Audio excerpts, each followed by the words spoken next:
Bienvenue à notre chaîne. Aujourd'hui, nous avons une histoire très spéciale à partager avec vous. Celle de Steve Irwin. Vous avez peut-être déjà vu notre vidéo précédente sur sa vie. Mais aujourd'hui, nous allons approfondir sa vie et son héritage de conservation de la nature. Steve Irwin était un personnage de télévision bien aimé et un défenseur passionné de la faune sauvage. Cependant, sa vie a été tragiquement interrompue lorsqu'il est décédé dans un accident en 2006. Dans ce documentaire, nous allons plonger plus profondément dans sa vie, son héritage et l'impact qu'il a eu sur le monde de la conservation de la nature. Nous espérons que cette vidéo sera un hommage émouvant à un homme qui a consacré sa vie à la protection de notre planète et de ses habitants les plus vulnérables. Alors, asseyez-vous, détendez-vous et plongez avec nous dans l'histoire fascinante de Steve Irwin. Et n'oubliez pas de vous abonner pour nous aider à créer plus de contenu incroyable comme celui-ci. Bien avant de devenir une personnalité de télévision bien aimée, Steve Irwin a développé son amour pour les animaux et la nature dès son plus jeune âge. Il a grandi dans le Queensland, en Australie, où il a passé de nombreuses heures à explorer la nature sauvage environnante avec son père, qui était passionné de reptiles. C'est là que Steve a appris à apprécier la beauté et la diversité de la faune australienne. En grandissant, il est devenu de plus en plus fasciné par les animaux. Et il a commencé à capturer et à réhabiliter les animaux sauvages blessés ou en danger. Il a même créé sa propre petite entreprise de réhabilitation de la faune. C'est cette passion pour les animaux qui a finalement conduit Steve Irwin à fonder le célèbre Australia Zoo en 1970. Le zoo était initialement une petite entreprise familiale, mais il a rapidement pris de l'ampleur sous la direction de Steve Irwin, qui a acquis une renommée mondiale pour ses connaissances sur la faune australienne. Steve Irwin a travaillé sans relâche pour sensibiliser le public à l'importance de la conservation de la nature et il est devenu une figure de proue de la lutte pour la protection de la vie sauvage. Bien que Steve Irwin ait déjà été un expert renommé de la vie sauvage avant la création de la série télévisée The Crocodile Hunter, c'est la popularité de cette émission qui l'a catapulté au rang de star mondiale. La série a été diffusée dans plus de 130 pays et a connu un succès retentissant en Australie et dans le monde entier. Chaque épisode présentait des interactions audacieuses de Steve avec des crocodiles, des serpents et d'autres animaux dangereux, captivant les téléspectateurs avec sa personnalité charismatique et son amour évident pour la vie sauvage. La série a également eu un impact significatif sur la sensibilisation à la conservation de la faune, car elle a encouragé les gens à mieux comprendre et à respecter la nature. Les efforts de Steve pour protéger les animaux sauvages et leur habitat ont été mis en lumière dans chaque épisode. Et cette influence a perduré même après sa mort tragique. En ce jour dramatique du 4 septembre 2006, à proximité de la Grande Barrière de Corail au large de la côte australienne, Steve Irwin se prépare pour une nouvelle aventure qui l'emmène vers les profondeurs de l'océan.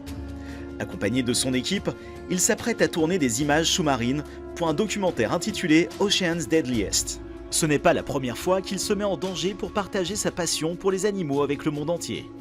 Il a l'habitude de défier la mort pour faire connaître les espèces les plus rares et les plus menacées. Cependant, le réalisateur du documentaire, John Stanton, avait une sensation étrange, presque prémonitoire. Il a même pris le temps de rédiger un testament avant de partir pour cette mission dangereuse. Il craignait que quelque chose de terrible ne se produise. Malgré ses inquiétudes, l'équipe a décidé de poursuivre le tournage comme prévu, espérant que tout se passerait bien. Ils ont ignoré les signes, les précautions et les mises en garde qui auraient pu les sauver. Steve Irwin et son caméraman Justin Lyons se sont lancés dans une plongée pour trouver un requin errant à filmer pour le documentaire. Ils sont descendus dans les eaux profondes de l'océan, équipés de leur matériel de plongée et de leur appareil photo.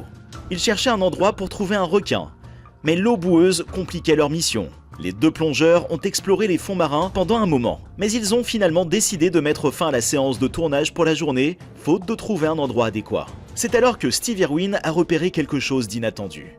Une magnifique raie manta qui nageait près de l'eau. Émerveillé par la beauté de l'animal, Steve a décidé de changer ses plans et de filmer la raie pour le prochain épisode de l'émission de sa fille Bendy. Il a pris sa caméra et a commencé à suivre la raie, en capturant des images de l'animal majestueux en train de nager.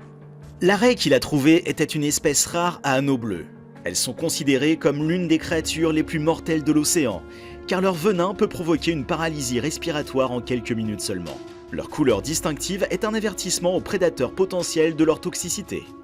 Cependant, malgré leur dangerosité, ces raies sont également très intelligentes et fascinantes à observer. Steve était un grand défenseur de la vie marine et aimait partager sa passion avec le monde entier, en espérant conscientiser les gens à l'importance de préserver nos océans et les créatures qui y vivent. La raie manta était gracieuse et élégante. Steve était captivé par sa présence. Il a suivi l'animal pendant un certain temps, enregistrant des images incroyables de sa nage et de ses mouvements. Les deux plongeurs ont été tellement absorbés par la beauté de la raie manta qu'ils ont complètement oublié leur mission initiale, c'est-à-dire trouver un requin. Soudain, tout a changé. La raie manta a bougé rapidement, comme si elle avait été effrayée par quelque chose. Steve s'est approché pour essayer de la filmer, mais il a été pris de court lorsque la raie manta a soudainement levé sa queue et l'a poignardé à la poitrine. Le choc et la douleur ont été intenses. Il a eu du mal à reprendre son souffle. La scène est terrifiante et angoissante. Les eaux cristallines qui entouraient Steve Irwin sont maintenant teintées de rouge vif. Le sang coule en abondance de la poitrine de Steve, mais il ne se rend pas compte de la gravité de la blessure. Il demande à Justin de continuer à filmer, probablement inconscient de la tragédie qui est en train de se dérouler. Cependant, le caméraman réalise immédiatement la situation désespérée dans laquelle se trouve son ami. Il sait que chaque seconde compte et qu'il doit agir au plus vite. Il aide Steve à nager vers la surface, mais le danger n'est pas écarté. Justin craint que l'odeur du sang n'attire les requins qui se trouvent peut-être dans les eaux environnantes. Les derniers moments de Steve Irwin ont été empreints d'émotions intenses et poignantes. Alors qu'il était allongé sur le bateau, blessé et affaibli, il savait que son temps était compté. Il a regardé autour de lui, voyant les visages inquiets et tristes de ses collègues, et a compris que c'était la fin. Le silence s'est abattu sur le bateau, à l'exception du vent et des vagues qui claquaient doucement contre la coque. Tout le monde retenait son souffle, attendant le pire. Les larmes coulaient sur les joues de Terry. Les dernières paroles de Steve étaient remplies de gratitude et d'amour. Il a remercié ses amis pour leur soutien et leur dévouement, et a exprimé son amour pour eux. Ces derniers mots étaient ceux d'un homme qui a vécu sa vie pleinement, qui a aimé chaque instant de sa vie et était reconnaissant pour chaque opportunité qu'il avait eue. Puis il a fermé les yeux pour toujours. L'atmosphère était empreinte d'une tristesse indicible. Les gens pleuraient, se prenaient dans les bras, cherchant un réconfort dans leur chagrin partagé. Les vagues semblaient plus fortes, les nuages plus sombres. Le monde était différent maintenant que Steve n'était plus de ce monde. Sa mort a été une perte immense pour sa famille, ses amis et ses fans, mais son héritage en tant que défenseur passionné de la faune et de la nature vivra éternellement. La couverture médiatique de la vie et de la carrière de Steve Irwin a été immense, à la fois avant et après sa mort émouvante. Il était un homme charismatique et captivant, aimé par des millions de fans partout dans le monde. Ses documentaires sur la nature étaient populaires auprès des téléspectateurs de tout âge. Il était considéré comme un défenseur passionné de la faune et de la nature. La famille Irwin était en voyage à l'époque de son décès. Ils étaient en Tasmanie, une île au sud de l'Australie. Sa famille, en particulier, a été dévastée par la perte soudaine et inattendue de Steve. Ils ont été plongés dans un état de tristesse et de chagrin profond. Les larmes ont coulé et les cœurs ont été brisés alors que sa femme, ses enfants et ses proches ont tenté de faire face à cette réalité déchirante. Dans les interviews et les déclarations qui ont suivi sa mort, la femme de Steve, Terry, a parlé de la perte de l'homme qu'elle a appelé l'amour de sa vie. Elle a exprimé son chagrin et sa tristesse, mais aussi sa fierté pour les réalisations de Steve et l'héritage qu'il a laissé derrière lui. La famille d'Irwin a continué son travail en dirigeant l'Australia Zoo et en préservant la réserve de faune Steve Irwin, qui porte son nom. Ils ont également poursuivi son travail en créant la fondation Steve Irwin, qui a pour objectif de protéger les espèces en danger et de promouvoir la conservation de la vie sauvage. Le message de Steve Irwin sur l'importance de protéger notre environnement continue d'influencer des gens partout dans le monde. Il a encouragé les gens à comprendre et à apprécier la beauté de la nature, tout en les incitant à prendre des mesures pour protéger les écosystèmes et les espèces menacées. Cependant, sa mort a également suscité un débat éthique sur la sécurité et le bien-être des animaux dans les documentaires de la faune. Certains ont critiqué Irwin pour avoir pris des risques inutiles avec des animaux dangereux dans ses émissions, tandis que d'autres ont défendu son approche comme une façon de sensibiliser le public aux problèmes environnementaux.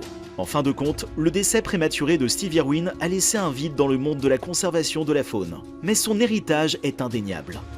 Sa passion pour la nature et sa détermination à protéger les espèces menacées continuent de toucher des millions de personnes dans le monde entier. Et son message sur l'importance de la protection de l'environnement continue d'être entendu et respecté.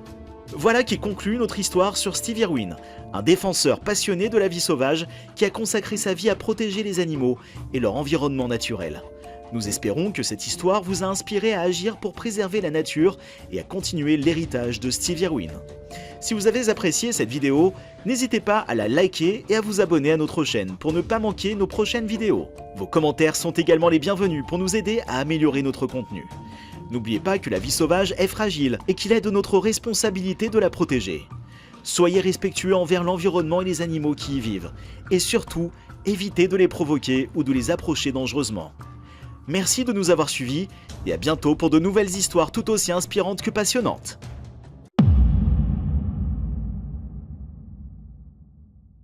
Vous êtes-vous déjà demandé ce que cela fait de se retrouver face à face avec un grand requin blanc ? Pouvez-vous imaginer la terreur et la douleur d'être attaqué par l'un de ces prédateurs les plus mortels de l'océan ? Pour un homme, Randall Fry, ce cauchemar est devenu réalité. Alors qu'il faisait de la plongée, Randall a été brutalement attaqué par un grand requin blanc qui l'a laissé sans tête. Qu'en pensez-vous ? A-t-il survécu à une rencontre aussi horrible ? Que pouvons-nous apprendre de son expérience ? Rejoignez-nous pour découvrir les détails de cette attaque choquante et les leçons que l'on peut en tirer. Un groupe d'apnéistes choisit de plonger à la recherche d'ormeaux au large de la Californie, mais ils n'ont aucune idée de ce qui les attend. L'effrayante attaque de requins sur Randall Fry, qui a malheureusement eu la tête tranchée par l'énorme bête, est la bienvenue pour un dernier tourment. Des requins réputés pour être les plus dangereux sont dans les profondeurs des océans du monde entier. Les grands requins blancs possèdent des rangées de dents tranchantes, comme des lames de rasoir, qui sont impitoyables lors de leur attaque furtive légendaire. Lorsque les grands requins blancs sont en quête de nourriture, la dernière chose à faire est de se trouver sur leur chemin. Lorsque ces monstres marins impitoyables attaquent, ils se déplacent avec une telle précision et une telle vitesse que leurs proies n'ont pas le temps de réagir. Les spectateurs n'ont d'autre choix que les regarder avec effroi. Randall Fry était l'une de ces personnes. Ce quinquagénaire, père d'un enfant, était un passionné d'océan qui passait ses heures de veille dans les vastes océans. Il était fasciné par la vie aquatique et la force de l'océan. L'océan n'était pas seulement un endroit où il pouvait s'adonner à la plongée et à la pêche sportive. C'était aussi la pierre angulaire de toute sa carrière. C'était sa vie. Randall n'a pas pu résister à l'envie d'aller au bord de la mer le 15 août 2004, comme n'importe quel autre jour.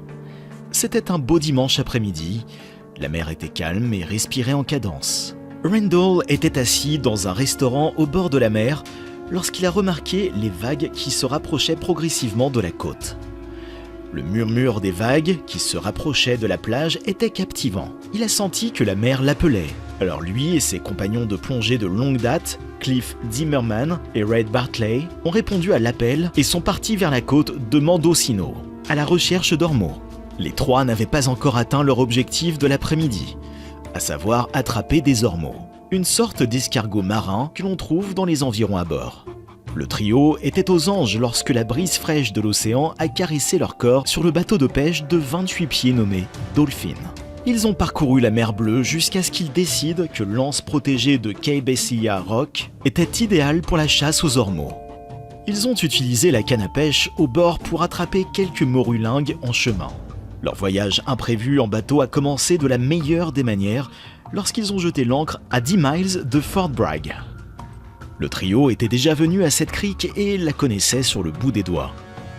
Ainsi, avant de se lancer dans les eaux froides et séduisantes, ils ont rapidement examiné l'océan à la recherche de requins ou de lions de mer que les grands requins blancs aiment suivre. Randall s'est jeté à l'eau dès que la côte a été dégagée. L'eau était si bonne que Cliff les a suivis quelques minutes plus tard, car les ormeaux ne peuvent être ramassés qu'en mer, en plongeant en apnée dans l'eau de 15 pieds de profondeur. Il ne portait qu'une combinaison et un masque, et Randy, comme il l'appelait, s'éloignait lentement du bateau. Cliff est resté à proximité parce qu'il avait des problèmes avec son équipement. Son masque commençait à s'embuer pour une raison quelconque. Bartley se tenait sur le pont du bateau, les yeux scrutant les eaux agitées à la recherche d'un quelconque signe de danger. Décidé à s'occuper, il sortit sa fidèle canne à pêche, accrocha l'appât d'une main experte et le lança à la mer. Il ne tarda pas à sentir l'attraction d'un poisson à l'autre bout. Le remontant avec facilité, il décrocha une morue de roche noire, laissant le reste de ses compagnons se démener pour attraper leur premier ormeau. Randy, impatient et avide d'aventure, attend avec impatience que Cliff le rattrape. Mais Cliff avait des problèmes avec son masque et essayait encore de mettre de l'ordre dans son équipement.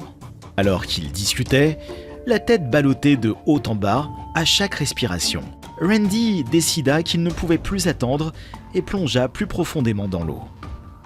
Cliff nettoie rapidement son masque embué et l'aspire sur sa tête. Il sort de l'eau juste à temps pour sentir la pression inquiétante de quelque chose d'énorme qui passe à côté de lui. Il regarda autour de lui, espérant apercevoir le hors-bord Submariner qui venait de passer. Mais son cœur se serra lorsqu'il aperçut une gigantesque nageoire dorsale dans l'eau. Avant même qu'il ait pu crier un avertissement à Randy, l'horreur a commencé à se manifester. L'océan, autrefois d'un bleu profond, a soudain pris une teinte cramoisie écœurante lorsque le grand requin blanc de 18 pieds a arraché la tête de Randy de son corps. L'eau se remplit du sang tandis que le requin et Randy disparaissaient dans les profondeurs obscures, laissant Cliff figé de stupeur et d'horreur. Pendant un instant, Cliff a eu l'impression d'être pris au piège d'un cauchemar, mais les vagues rugueuses qui l'ont ramené à la réalité l'ont ramené à la raison. Il se rendit compte qu'il venait d'assister à un événement tout droit sorti d'un film d'horreur. Mais malheureusement, tout cela n'était que trop réel. Cliff avait passé beaucoup de temps sur la côte et il avait entendu d'innombrables histoires d'attaques de requins, mais il n'avait jamais imaginé qu'il serait le témoin d'une attaque mortelle sous ses yeux. Alors qu'il regardait avec horreur la monstrueuse créature arracher la tête de Randy de son corps, il savait qu'il courait toujours un grave danger. Sans hésiter, Cliff laisse tomber sa ceinture et rassemble toute son énergie qui lui reste pour nager frénétiquement vers le bateau. Il sentait son cœur battre dans sa poitrine, tandis qu'il poussait son corps à l'extrême, priant pour être plus rapide que le requin qui se cachait dans l'eau. Heureusement, Bartley, qui faisait le guet, a entendu les cris de Cliff et a immédiatement réagi. Il tend la main et tire Cliff hors de l'eau, juste à temps. Les deux hommes regardent la mer, encore sous le choc et incrédules face à ce dont ils viennent d'être témoins. Alors que la mare de sang s'étendait dans l'eau, Bartley sut que leur ami Randy était parti pour toujours et qu'ils ne pourraient plus chasser leurs maux. Ils prirent un moment pour pleurer leur perte et scrutèrent les eaux à la recherche d'un signe de requin ou du corps de Randy. Mais il n'y en avait nulle part. Cliff tremblait, reprenant à peine son souffle, tandis que Bartley attrapait sa radio, tout en essayant de diriger le bateau. Il savait qu'ils avaient besoin d'aide et il lança rapidement un appel Mayday, espérant que quelqu'un entendrait leur signal de détresse et leur viendrait en aide. L'océan, autrefois source de joie et d'aventure, s'était transformé en un lieu de terreur et de tragédie, et ils savaient qu'ils avaient besoin de toute l'aide possible pour s'en sortir vivants. La tragédie de la disparition prématurée de Randall était loin d'être terminée, et les détails qui sont apparus par la suite n'étaient rien de moins que poignants. Alors que Bartley et Cliff regardent le rivage, des hélicoptères survolent le passage rocheux de la grotte de Cape Silla, cherchant frénétiquement tout signe de leur ami disparu. Mais alors que le soleil commençait à descendre sous l'horizon, il était clair que leur effort était vain. Le cœur lourd, le groupe se disperse, mais le poids de leur chagrin persiste longtemps dans la nuit. Bartley savait qu'il devait passer l'appel le plus difficile, celui à la mère de Randy. Lui annoncer la nouvelle a été un coup dur, mais ce sont les détails des derniers moments passés avec Randy qui ont le plus hanté Cliff. Lors d'une de leurs habituelles railleries, Randy avait fait une étrange prédiction. Un requin l'attrapait un jour. Il était loin de se douter à quel point ces mots allaient sonner juste. Au fil des jours, le seul réconfort est venu à la découverte par les gardes-côtes du corps sans vie et sans tête de Randall, toujours vêtu de la combinaison de plongée qui portait son nom. Mais l'horreur n'était pas encore terminée. 3 semaines plus tard, un beachcomber qui se promenait sur la plage désolée de 10 000 Beach, au nord de Fort Bragg, a fait une découverte macabre, une tête humaine. Après un examen plus approfondi, il s'est avéré qu'il s'agissait de la tête du pauvre Randall.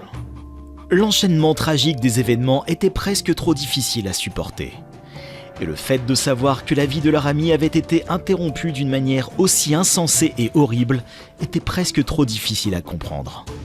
Alors qu'ils pleuraient leur perte, le groupe ne pouvait que s'accrocher au souvenir des moments heureux, priant pour que personne d'autre ne subisse le même sort entre les mâchoires du prédateur le plus redouté de l'océan. La communauté côtière a été profondément ébranlée par la tragique et fatale attaque de requins qui a coûté la vie à Randall.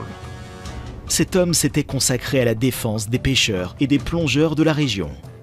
C'était un membre apprécié de la communauté et son absence sera profondément ressentie par ceux qui l'ont connu. Les experts se sont demandé pourquoi cet incident rare et terrifiant s'était produit. Certains pensent que les activités de pêche de Bartley ont pu attirer le requin, tandis que d'autres pensent que le prédateur a simplement pris Randy pour un phoque. Quelle que soit la raison, une chose est sûre, l'océan a encore perdu une vie. La mort de Randy est un rappel obsédant des dangers qui se cachent dans les profondeurs de l'océan. C'est un rappel à la prudence et à la vigilance tout en profitant de la beauté de l'océan. Ses collègues, ses amis et sa famille savent qu'il est irremplaçable. Et sa mémoire restera un symbole d'espoir et de sécurité pour ceux qui s'aventurent dans les bras de l'océan. C'est tout pour la vidéo d'aujourd'hui. N'oubliez pas d'aimer et de partager.